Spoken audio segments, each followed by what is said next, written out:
Dans un instant, retrouvez une rencontre enregistrée vendredi 8 octobre 2021 à la librairie Ombre Blanche avec la journaliste et romancière Natacha Apana lors de la présentation de son 10e roman intitulé « Rien ne t'appartient » aux éditions Gallimard.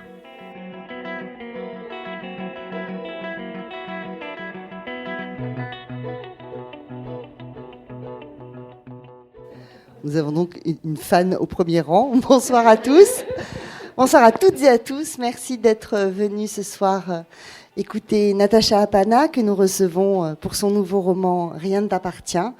Natacha, merci d'être présente parmi nous. Je suis très heureuse de vous recevoir pour la deuxième fois, après le ciel par-dessus nos têtes. Le toit, voilà, je savais bien que je faisais une erreur.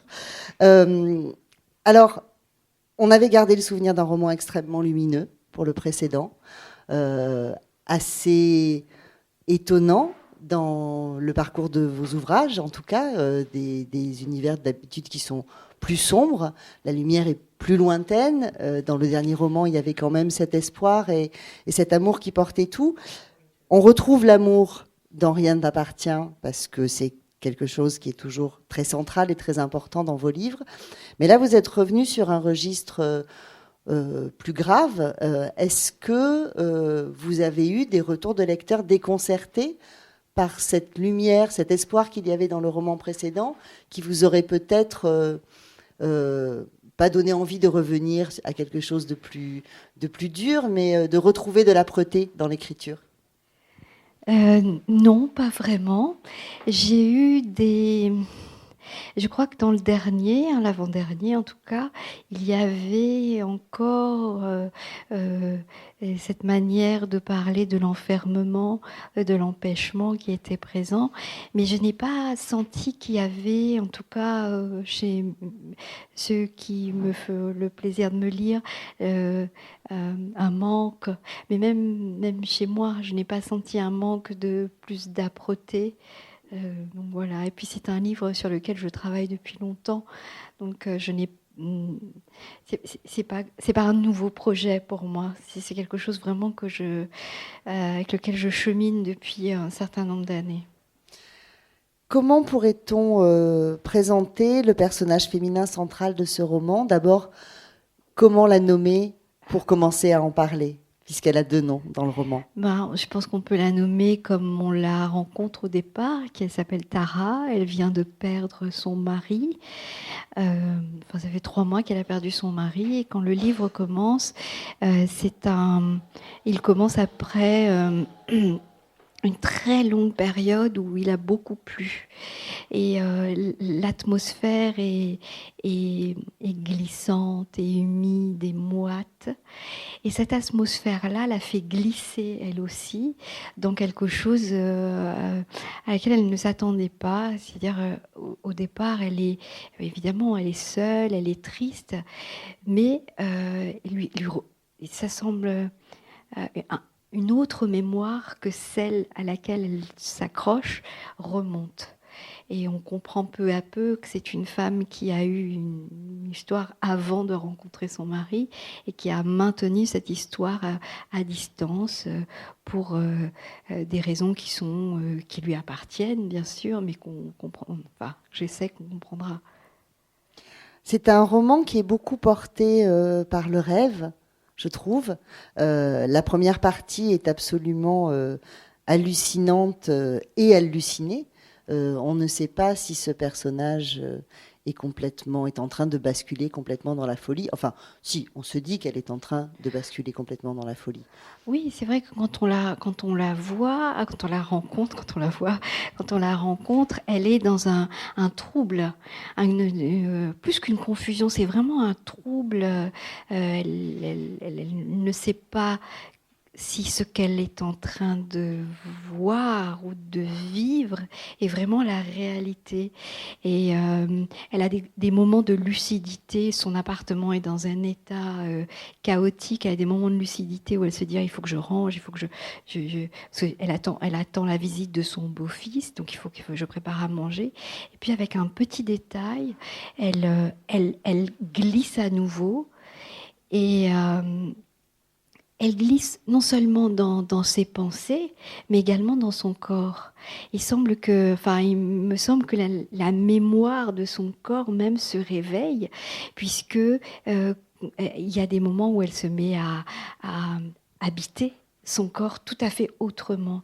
Et moi, je voulais vraiment entretenir ce trouble-là, écrire vraiment au plus près de ce qu'elle voyait ou ce qu'elle croyait voir, au plus près de ce qu'elle ressentait, au plus près de ce qu'elle voudrait vraiment que son quotidien soit, mais qu'il n'est pas, et lentement de rendre les armes, de se dire mais en réalité je n'y arrive pas, et puisque je n'y arrive pas, je vais faire ce qu'il faut faire. À la fin de la première partie, donc on revient, je ne dirai pas ce qui se passe à la fin de la première partie. On attaque donc la deuxième, portée par donc le premier prénom de cette héroïne. Alors peut-être vous pouvez nous dire ce que signifie Tara, parce que c'est important, puisque je vais Tara, vous demander la signification de Vijaya. C'est la messagère, c'est celle qui permet de passer d'un endroit à l'autre, de l'obscurité à la lumière, de l'ignorance à la connaissance. C'est le prénom qu'elle porte dans la première partie. Peut-être que je dois préciser que la première partie se passe dans une nuit. C'est la longue nuit de Tara, c'est son grand crépuscule. Et c'est dans cette noirceur, cette obscurité, où les contours des choses et des êtres sont très flous. Et c'est dans cette nuit-là qu'elle est obligée, parce que si elle n'a même plus le choix, elle est obligée d'aller à l'intérieur d'elle pour retrouver, pour en tout cas affronter ce qu'elle a été auparavant. Et là, elle porte un autre prénom qui est Vijaya.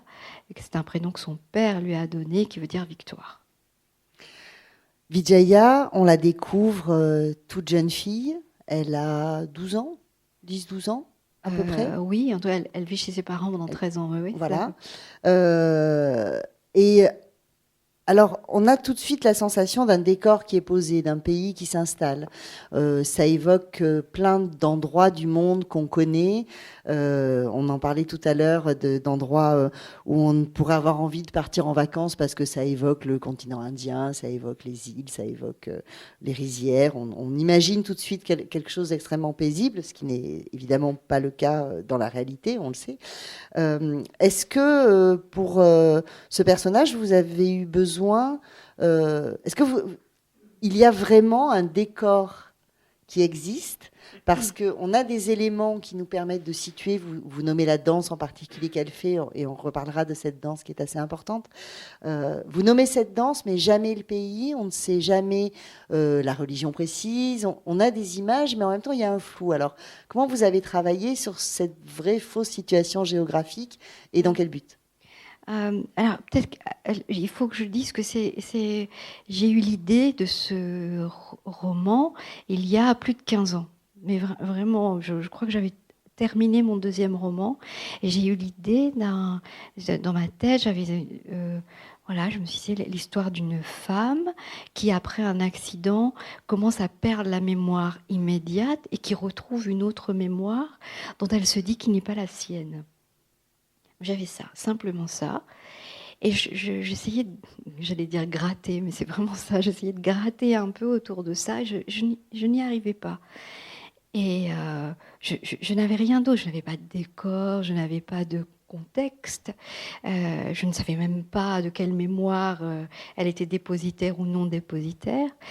Et en 2005, j'ai fait un reportage au Sri Lanka.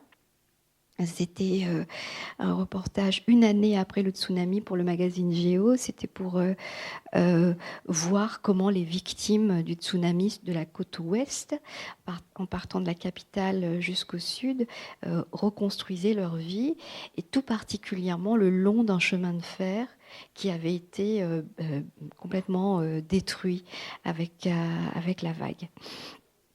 Et il se trouve que ce voyage était mon premier reportage écrit avec le jeu, comme un récit d'écrivain là-dessus. Mais voilà, j'ai fait ce reportage à un moment donné, parce que le guide, il m'agaçait beaucoup, donc je l'ai semé. Et à un moment donné, je me suis retrouvée dans un lieu absolument étrange, avec des temples abandonnés, des temples bouddhistes abandonnés. Et ils étaient d'une couleur vraiment... comment dire, c'est comme s'ils luisaient de l'intérieur. Il n'y avait personne. Les temples étaient comme... grignoté lentement par la nature. Et quand j'avançais dans ce lieu, j'étais à la fois curieuse et j'avais peur. Et j'avais peur parce que quand j'avançais, j'avais l'impression qu'on me regardait dans le dos. C'était quelque chose qui vraiment me faisait... Ça fait la chair de poule le long de la colonne vertébrale. Et je me souviens très bien m'être dit, ça c'est quelque chose que tu dois utiliser un jour. C'est un décor, c'est vraiment quelque chose dans un roman, cette ambiance à la fois d'oppression et d'attraction. Et quand je suis rentrée, j'ai ce texte que je grattais tout le temps entre chaque livre, entre chaque voyage, je l'ai replacé dans ce contexte-là. Ensuite, moi, j'ai continué, j'ai écrit d'autres livres, j'ai voyagé, voilà, on grandit, on fait plein de choses, on apprend. Et j'ai eu l'impression que ce texte, il portait tout ce que je pouvais recevoir de la place des femmes dans notre monde. Par exemple, je dis un exemple tout à fait simple. À un moment donné, dans la deuxième partie,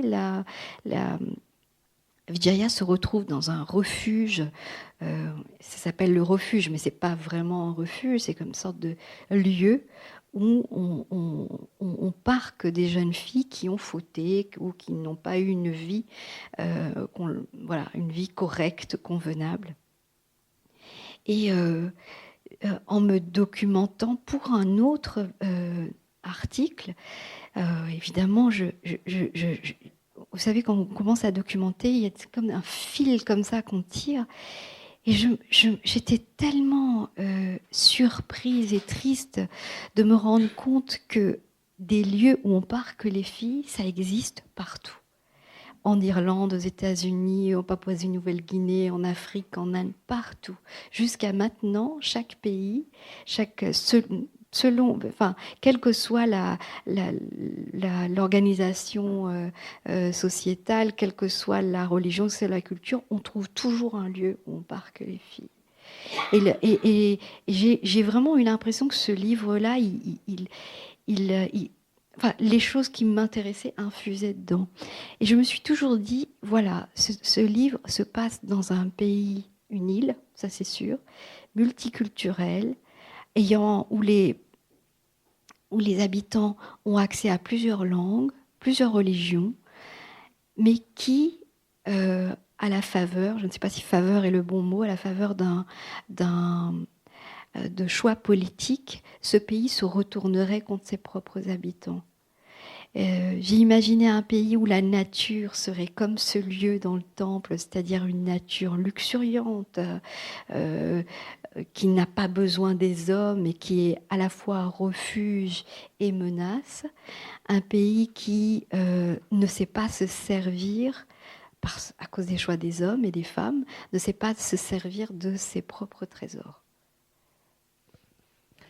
Pourquoi avoir nommé cette danse si particulière ? Pourquoi avoir utilisé cette danse indienne dont je ne me risquerai pas à prononcer le nom ? Je vous laisserai cette responsabilité. C'est le Bharatanatyam, c'est une danse classique indienne.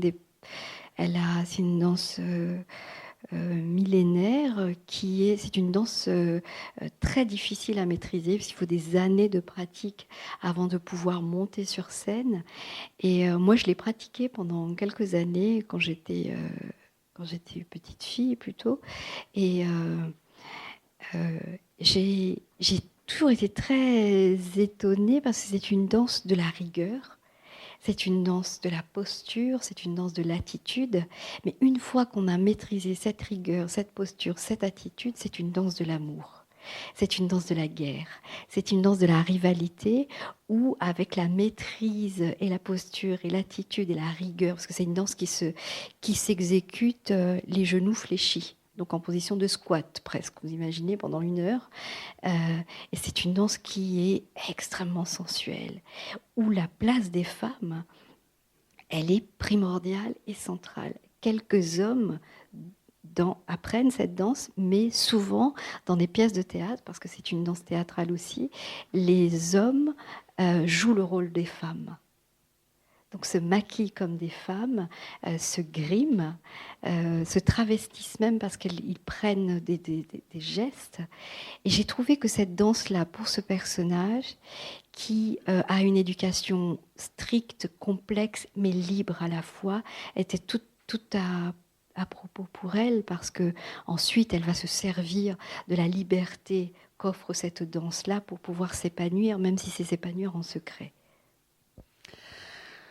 Donc Vijaya, qu'on découvre au début, jeune adolescente, prenant des cours de danse, justement, dans cette maison, espèce de maison rêvée, avec effectivement une famille très aimante. Elle est très entourée. Il y a une cuisinière qui la chouchoute beaucoup. Il y a un jardinier qui est très, très tendre avec elle.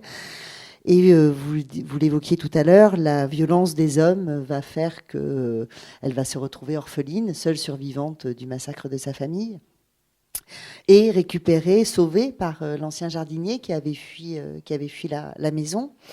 Et là va commencer, pas une deuxième vie, mais en tout cas un autre apprentissage, la fin de l'innocence pour elle, on pourrait dire ça comme ça peut-être, où... j'allais dire on s'attend au pire et en même temps elle est relativement protégée. Elle est sauvée par ce jardinier malgré cette perte terrible. Est-ce qu'on peut dire ça finalement ?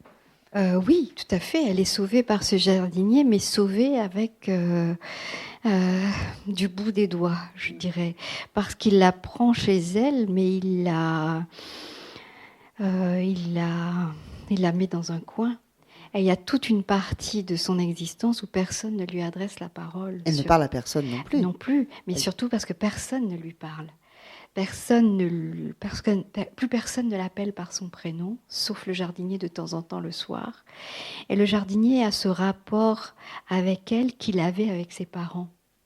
C'était quelqu'un qui travaillait comme jardinier chez ses parents, donc il y avait un rapport d'employé à maître presque.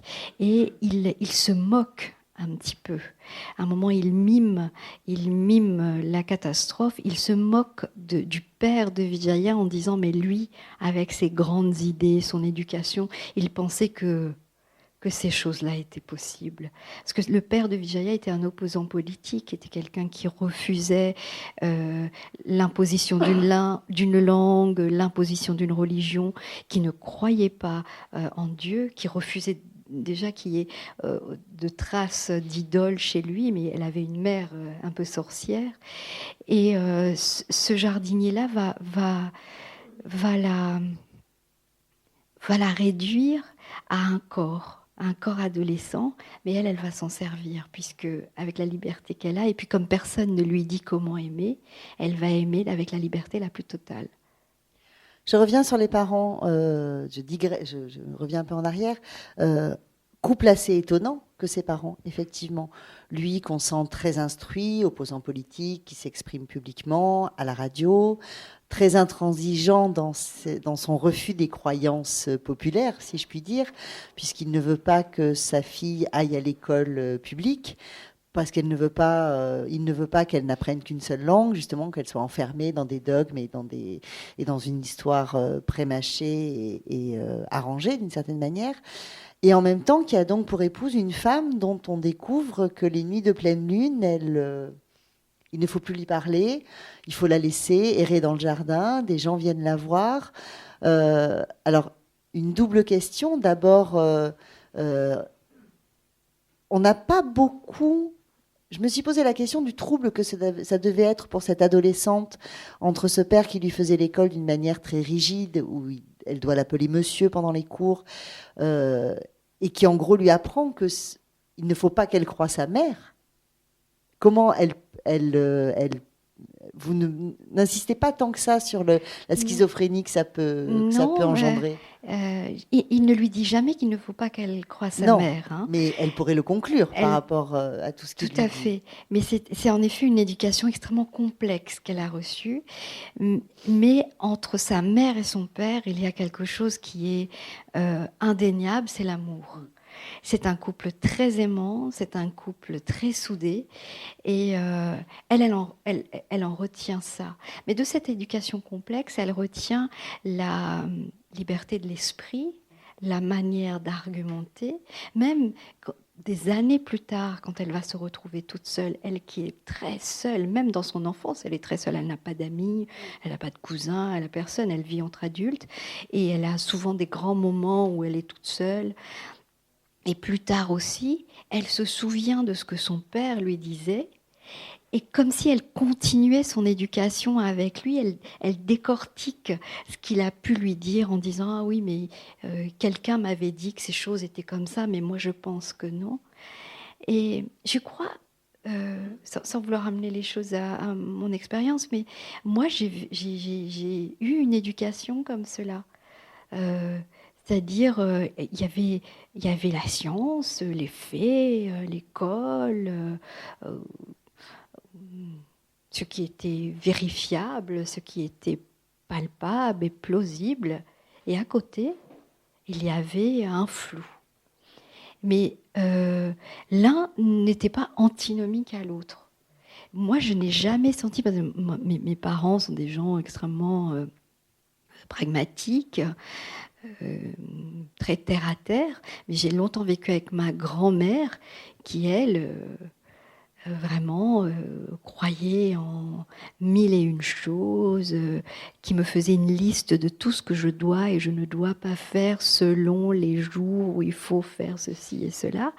Mais jamais, et je pense que l'amour et la tendresse autour de cela fait que ce n'est pas une violence, au contraire. Il y a des choses qu'on ne peut pas maîtriser et d'autres qu'on maîtrise.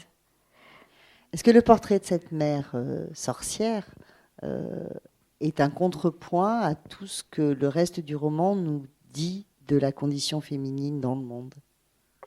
Est-ce que c'est la liberté possible En tout cas, pendant ces 13 premières années-là, et je crois que c'est cette enfance où ce père qui est d'une liberté totale dans son esprit et cette mère qui est une liberté totale dans son cœur et dans son corps et dans ses croyances, dans cette enfance-là, dans cette décomplexion de ce que peuvent être la matière des choses, ça va être un creuset pour elle, un creuset, un puits auquel elle viendra s'abreuver toujours et toujours. Et en effet, c'est une femme, sa mère en tout cas, c'est une figure féminine qui assume tout à fait les jours de pleine lune, qu'elle puisse lire dans les lignes de la main, qu'on puisse la vénérer comme une sorcière, et puis les autres, être une femme d'intérieur tout à fait classique. Absolument. Je viens d'oublier ma question. Oui, pardon. Donc, Vijaya, je reviens à son séjour chez le jardinier, en tout cas chez la sœur du jardinier, donc recueillie, a priori en sécurité, même si effectivement traitée un peu comme une créature étrange parce que très agressive. Surtout, on en a peur. On voilà. en a peur parce qu'elle est rescapée d'une maison qui a été l'objet de soldats. Enfin bon, voilà, parce que son père était opposant politique. Et donc on comprend qu'elle pourrait être recherchée aussi, hein, parce qu'elle est considérée comme disparue. Donc le jardinier en a peur parce qu'il sait que c'est la fille de son père et qu'elle pourrait aussi avoir des idées comme lui. Et si elle se mettait à parler, à ouvrir grand sa bouche comme son père le faisait, si elle se mettait à être comme sa mère, à chanter, à dire n'importe quoi à la lune, mais lui-même, il serait en danger. Donc, pour lui, il la sauve, mais il la contraint. Il la contraint à chaque fois dans un lieu clos, que ce soit dans la chambre ou alors dans cette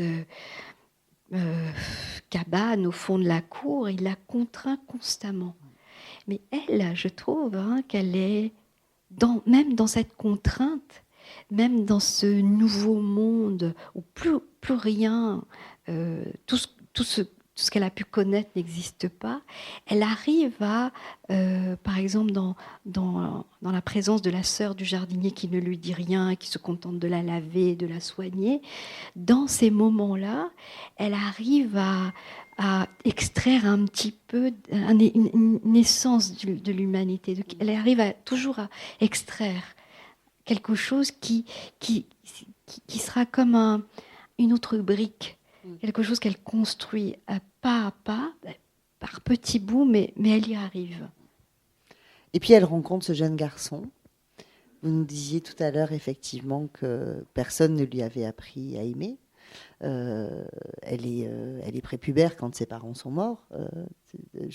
J'insiste, je le précise parce que je me dis dans notre discussion là, je me dis mais sa mère ne l'a jamais formée à la sorcellerie, mais peut-être parce qu'elle n'était pas pubère. Mais bon, ce sera peut-être la suite du livre, enfin autre chose, un autre chapitre que vous n'avez pas retenu.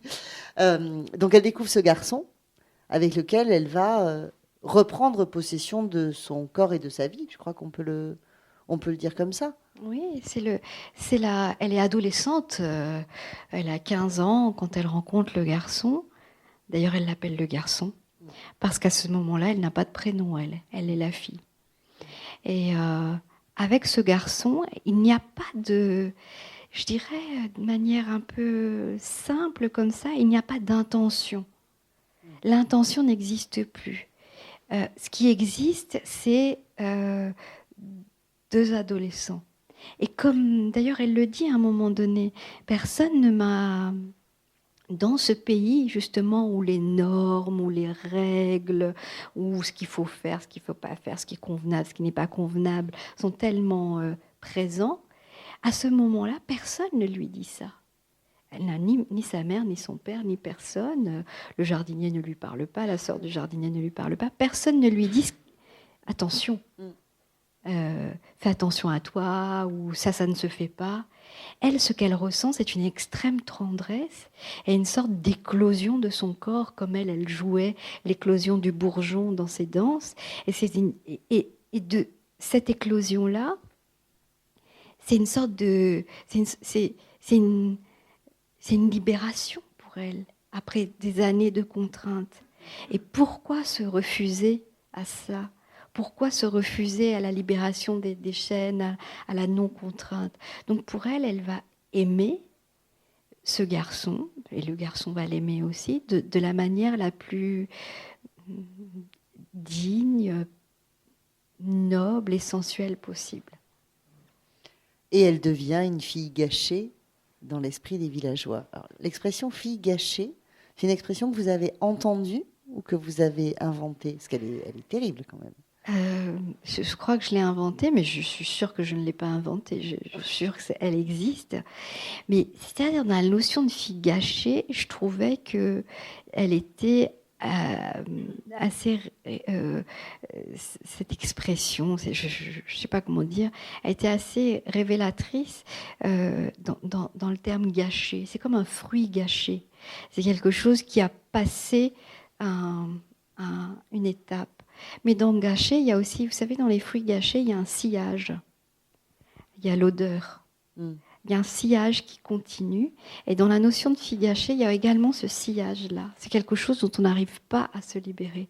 Nous avons tous, enfin, surtout les femmes, mais les garçons aussi, ont connu ce que c'est être convenable et ne pas être convenable. Être une fille bien et ne pas être une fille bien. Et... moi, je sais qu'à un moment donné, moi aussi, j'ai fait des choses pas bien. Et ça m'a poursuivi des années. Mais des amis aussi ont fait des choses qui n'étaient pas dans les règles. Et des années plus tard, il y a toujours quelqu'un pour se souvenir. Comme si nous étions poursuivis par ce sillage-là. Le sillage, ah, mais tu sais, quand elle avait 15 ans, elle a fait ça. Et c'est cette notion-là. À partir du moment où elle est devenue ça, il faut à ce moment vraiment l'enfermer. Donc elle part dans ce refuge dont vous parliez tout à l'heure. Enfin, On l'emmène de force, dans on ne lui dit même pas d'ailleurs. Et elle ne comprend pas ce qui se passe, effectivement. La sœur du jardinier guette l'arrivée de ses règles qui n'arrivent pas. Elle ne comprend pas pourquoi on regarde sa culotte comme ça. Et puis on l'emmène effectivement au bout d'un moment, sans lui dire où elle va, dans cet endroit dont vous parliez tout à l'heure, donc que vous avez visité, qui n'était pas un refuge, mais que vous avez visité. Plusieurs temples pris dans les lianes, qui est l'endroit où elle va passer 3 ans sous la férule d'une américaine extrêmement sèche et très raide, et où elle va connaître un autre enfermement et apprendre une autre dureté. Est-ce que cette idée de refuge, vous disiez qu'ils existaient partout, malheureusement, est-ce que vous l'avez situé dans cet endroit-là parce que c'était ce mélange à la fois de grande paix liée au temple et donc à la contemplation et à la prière, et à la sauvagerie aussi de cette nature et des lianes qui envahissent, comme une espèce d'endroit justement où on tente où ces jeunes filles retrouvent peut-être un espace de sauvagerie, considérées comme sauvages, et pouvant peut-être retrouver un espace de liberté. C'est vrai qu'il y a la dimension sauvage de la nature, la dimension que la nature va lentement grignoter cet endroit, mais ces temples sont désacralisés, ces temples ne sont plus ce qu'ils ont été, et il y a cette dimension de déchéance dans ce lieu. Les bâtiments s'écroulent, les fissures se font. Il y a un seul temple qu'on garde en état pour que les touristes peuvent visiter.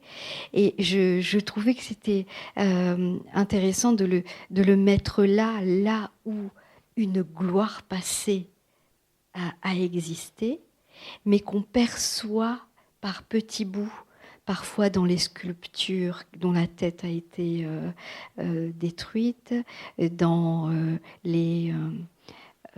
la déchéance même de ce lieu. Je trouve que c'était à l'image de ce qu'on croit être les jeunes filles, des filles en déchéance. Au départ, ce lieu n'est pas un endroit d'accueil de ces filles gâchées. Alors, c'est pas une missionnaire, mais enfin, la marâtre qui s'occupe de ce refuge raconte l'histoire à Vijaya, qui a encore changé de nom, puisqu'effectivement, elle ne doit plus avoir de nom, elle ne doit plus avoir son prénom dans cet endroit-là, c'est la règle.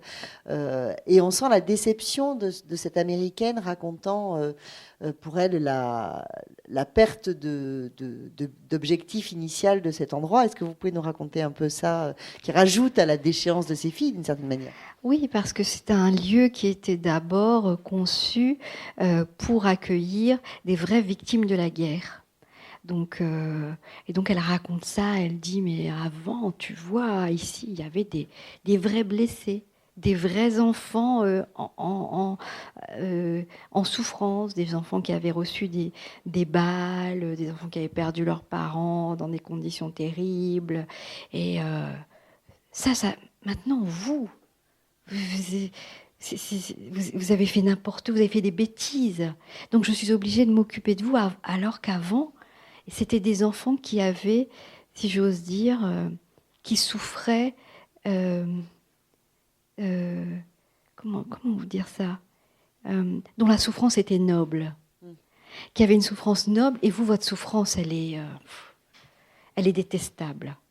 Donc elle fait vraiment une sorte de différence entre les souffrances. Et là, pour moi, c'est vraiment un moyen de parler de la concurrence des mémoires, la concurrence de qui a souffert plus que l'autre, comment, si toi tu as souffert de cette méthode-là, c'est bien, mais si toi tu as souffert comme ça, c'est moins bien quand même. Donc, et souvent dans les pays en guerre, on retrouve ça, on retrouve les différents... Une hiérarchie. Une hiérarchie, voilà, une hiérarchie de souffrance. Et c'est pourtant dans cet endroit que cette jeune fille va peut-être enfin reprendre possession d'elle-même à travers une rencontre. Oui, c'est-à-dire là, elle elle est obligée de travailler du matin jusqu'au soir, parce que c'est un refuge qui travaille également comme blanchisserie pour les grands hôtels, puisque quand même il faut qu'elles gagnent leur vie. Et il y a plein d'autres jeunes filles comme elle, avec des histoires très différentes. Et elle découvre là la sororité. Elle découvre ce que c'est que l'amitié entre filles, la solidarité entre jeunes filles. Mais alors c'est pas une sororité criante. Ce n'est pas quelque chose qu'on affiche. C'est quelque chose de très discret. Et à son image et à l'image même du silence qui règne dans ce lieu, c'est une sororité qui s'exprime parce qu'on partage un bout de pain, parce que de temps en temps on a 5 minutes et que tout ensemble on peut regarder le soleil se coucher ou le balai des oiseaux, ou qu'on se protège discrètement parce que l'une est malade. Et de cette sororité, de cette amitié, elle va tirer une sorte de puissance, elle va tirer une force, et également ça va lui permettre de faire le lien avec tout ce qu'elle a appris, parce que tout ce qu'elle a appris c'est une force, c'est quelque chose, c'est un socle, et ce qu'elle vit dans le refuge finalement, juste avant lui arrive ce qui lui arrive, mais elle commence à se rebeller. On se dit qu'elle est bien la fille de son père pour ça. Elle commence à dire non, ça c'est pas normal, c'est pas possible, je vais faire en sorte pour que les choses aillent mieux. Et on sent que ça s'aiguise en elle, que ça s'affine et qu'elle est sur le point de sortir, de faire quelque chose de grand qui éclate. Et en effet, ça lui permet de non pas de réhabiter celle qu'elle a été, mais elle a quelque chose aussi, une sorte de force tranquille qui est, à chaque fois on lui donne un prénom, on l'affuble même d'un surnom, parfois c'est des choses pas terribles, hein, assez terribles, mais elle ne les refuse jamais. C'est comme, vous savez, recevoir une insulte et se dire je vais l'habiter cette insulte-là, je vais en faire mienne, de cette coque, de cette chose que vous m'avez jetée à la gueule, et ben moi je vais l'habiter entièrement et en faire une force. Et elle fait ça à chaque fois. D'ailleurs elle dit elle-même je m'appelle comme ça parce que je suis comme ça et je vais en faire autre chose. Est-ce qu'on parle de la fin ? Non.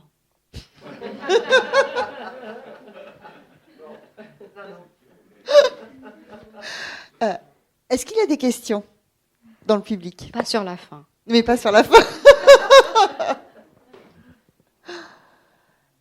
Alors, moi, je voulais vous poser une question sur la religion. Ou plutôt sur la croyance. Parce que je crois que c'est quand même plus de ça dont il est question.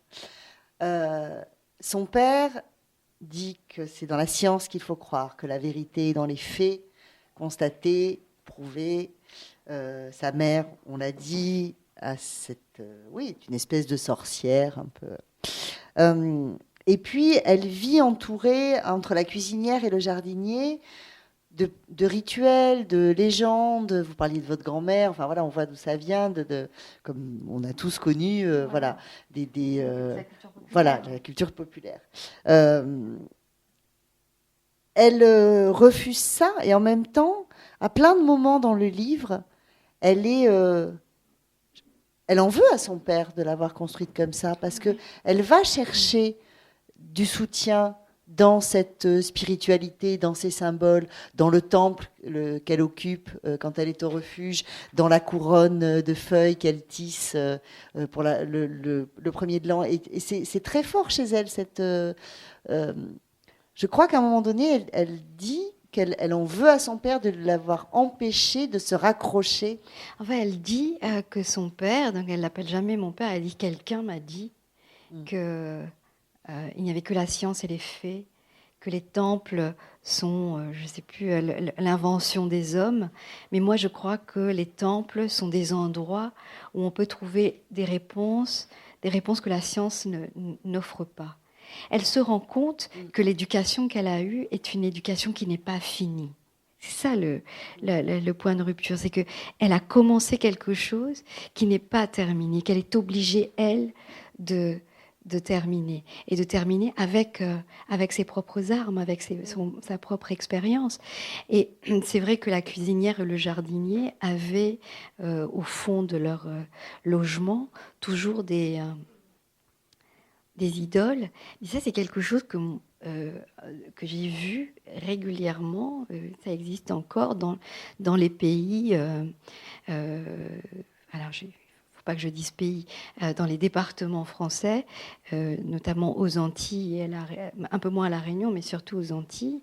Donc, ce sont la plupart des Antillais sont des prénoms, je dirais, catholiques, et ont été baptisés. Mais quand vous rentrez chez eux, souvent dans un coin, derrière, dans la cour, cachée, ils ont gardé une idole. Là, je parle d'Antillais d'origine indienne. Ils ont gardé une idole qu'ils adorent à certains moments et de manière cachée. Pendant longtemps, ça a été comme ça. C'est quelque chose qu'ils n'arrivaient pas à, non pas à assumer, mais à appréhender. Et la colonisation a souvent fait ça. Et comme pour moi, le père, il est vraiment le produit de cette sorte de lissage des croyances, lissage de la culture. Et les autres, la cuisinière, le jardinier, et après même Vijaya, elle va s'éveiller à cela. Elle va comprendre que ce sont des choses qu'il ne faut pas complètement jeter. J'avais fait un reportage sur les traces indiennes aux Antilles, et c'était très étrange comment ces cultures populaires avaient été considérées comme étant des cultures barbares, en réalité. Souvent. Des cultures avec du sang, des cultures avec des sacrifices, des cultures avec des dieux qui sont étranges, donc qui ne sont pas lissés, qui ne sont pas propres sur eux. Et donc, accolé à cela, il y a toute une dimension de la classe sociale aussi, voilà, on ne va pas parler de ça, mais bon, qui est accolé. Alors, bon, on ne parle pas de la fin. Et en ne parlant pas de la fin, j'allais dire, il y a des choses dont on ne peut pas parler au début non plus. Un livre dont on ne peut pas parler. Oh, pour le moment, vous en avez très bien parlé. Mais c'est vrai que c'est un personnage qui est tellement riche, qui est tellement complexe, qui est tellement... Moi, j'ai été absolument subjuguée par cette femme qui a une espèce de sagesse ancestrale dans la première partie, alors qu'elle a 35 ans, si le calcul est... Elle n'a pas loin de 40 ans, ouais, c'est ça. Puisque ça fait 15 ans qu'elle est mariée, elle avait 20 ans, voilà. Compté, ouais, c'est ça. Hein. Et en relisant le livre, elle est dans toute sa complexité. C'est un parcours. Je trouve que vous êtes allé extrêmement loin dans la densité de la construction de ce personnage, le rapport au mensonge, le rapport aux identités, le rapport à la mémoire qui revient. On en a parlé. La danse comme élément de libération. Enfin, voilà, je veux laisser aussi au public qui n'a pas encore lu le livre découvrir tout ça. Mais je voulais vous féliciter et vous remercier pour cette richesse-là, parce que je trouve que ça faisait longtemps que j'avais pas...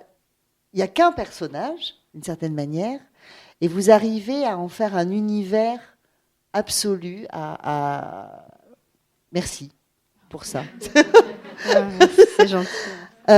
J'aimerais que vous nous fassiez une lecture pour qu'on puisse entendre votre écriture. On n'en a pas parlé. J'ai l'impression qu'il y a des phrases plus longues et plus de virgules dans celui-ci que dans les autres. Ah, ouais. Dans la première partie, il y a beaucoup de moins de virgules. Oui, mais une fois qu'elle est j'ai un quota de virgules à placer. Ding. Non mais je ne sais pas si c'est en nombre de virgules, mais la ponctuation. en effet, parce que quand on écrit, alors tous les écrivains ne sont pas pareils, hein, mais moi j'ai besoin d'avoir certaines interrogations.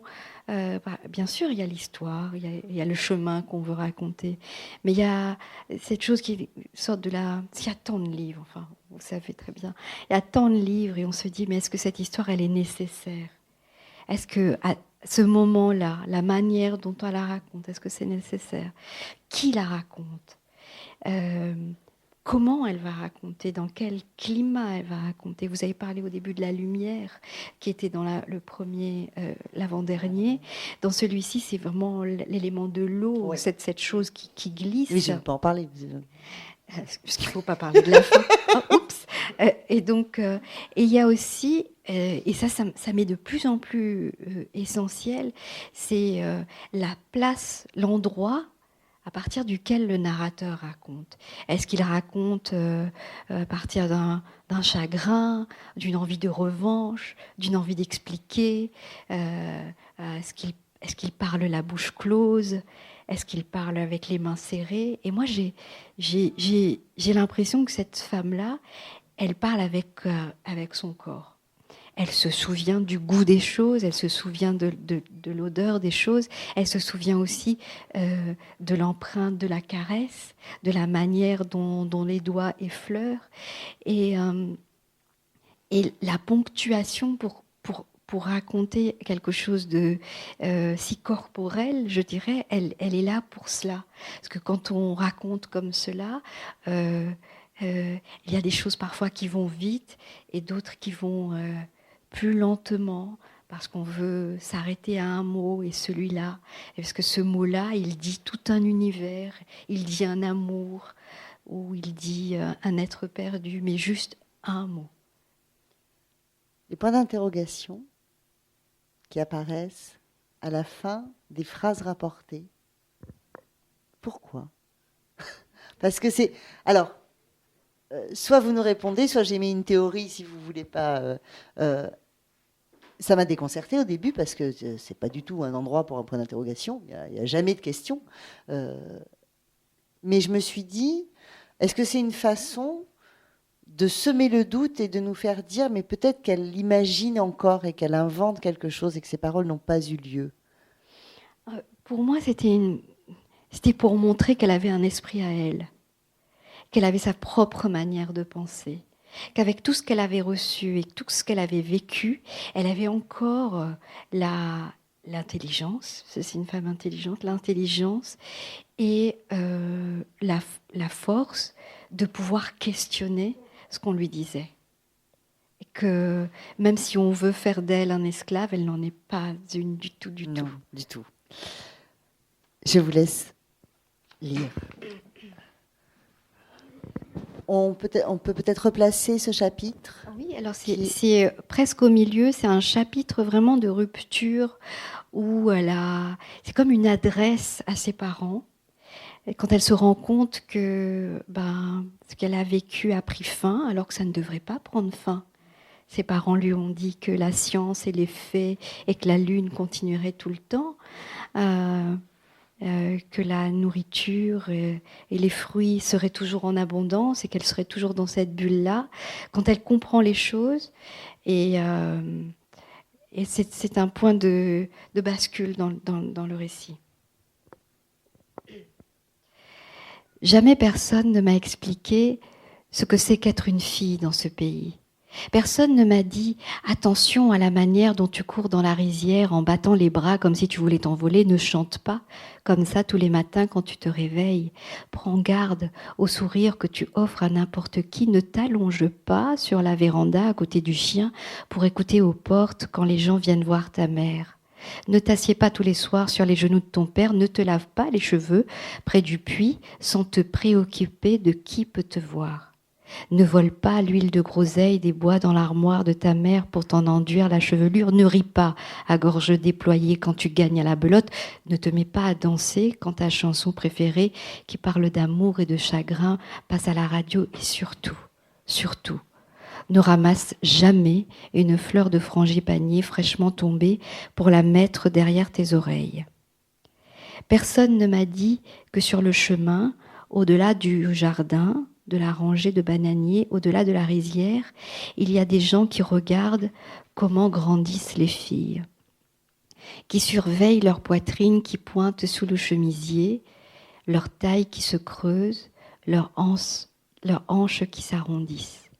Personne ne m'a dit que j'étais stupide quand je prétendais qu'un jour vraiment il me pousserait des ailes et que je m'envolerais libre comme un oiseau. Personne ne m'a dit qu'il fallait désormais danser avec moins d'envie, moins de passion, qu'il serait bon d'enlever les grelots, le rouge à lèvres, le noir aux yeux, et que le samedi de la fête après carême, il serait plus sage de jouer un des rôles des filles du village au lieu de celui de l'élu, dont la bouche est close, mais dont le corps mime toutes les langues de l'amour. Personne ne m'a jamais dit « Écoute bien la radio » quand elle parle de ces gens qui sont sortis de leur lit en pleine nuit par des soldats et qu'elle annonce que la mort est brutale, que la mort est violente. Personne ne m'a dit « Demande à ton père ce que signifie la mort par pneu enflammé, demande à ta mère ce qu'est une fille gâchée, demande à la cuisinière que tu appelles affectueusement Aya, demande-lui où est sa famille. Demande-lui comment elle a fait pour choisir entre ses 3 enfants quand l'armée lui en avait demandé un pour prouver son allégeance. Demande à Roy comment son œil est mort. Insiste pour savoir pourquoi il est parti.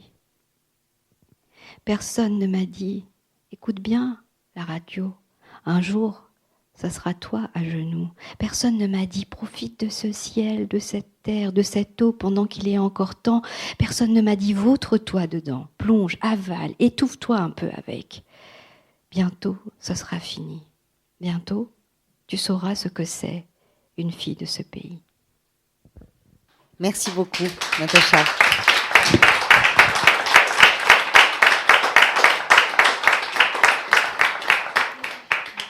Et juste pour terminer, je voulais remercier personnellement Natacha pour cette rencontre, puisque c'est la dernière rencontre que j'anime pour la librairie, et j'étais très heureuse de la faire avec vous. Merci Aliénor, j'étais heureuse que ce soit vous.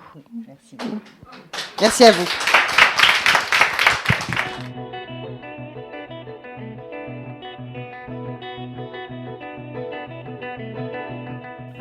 Le roman de Natacha Apana, Rien ne t'appartient, est édité chez Gallimard. Chez ce même éditeur, Natacha Apana est aussi l'autrice des ouvrages Le ciel par-dessus le toit en 2019, Tropique de la violence en 2016, prix Femina des lycéens, prix du roman métis des lycéens. En attendant demain en 2015 ou encore Une année-lumière en 2018. La rencontre que vous venez d'entendre a été enregistrée à la librairie Ombre Blanche à Toulouse, vendredi 8 octobre 2021, réalisée et mise en onde par Radio Radio.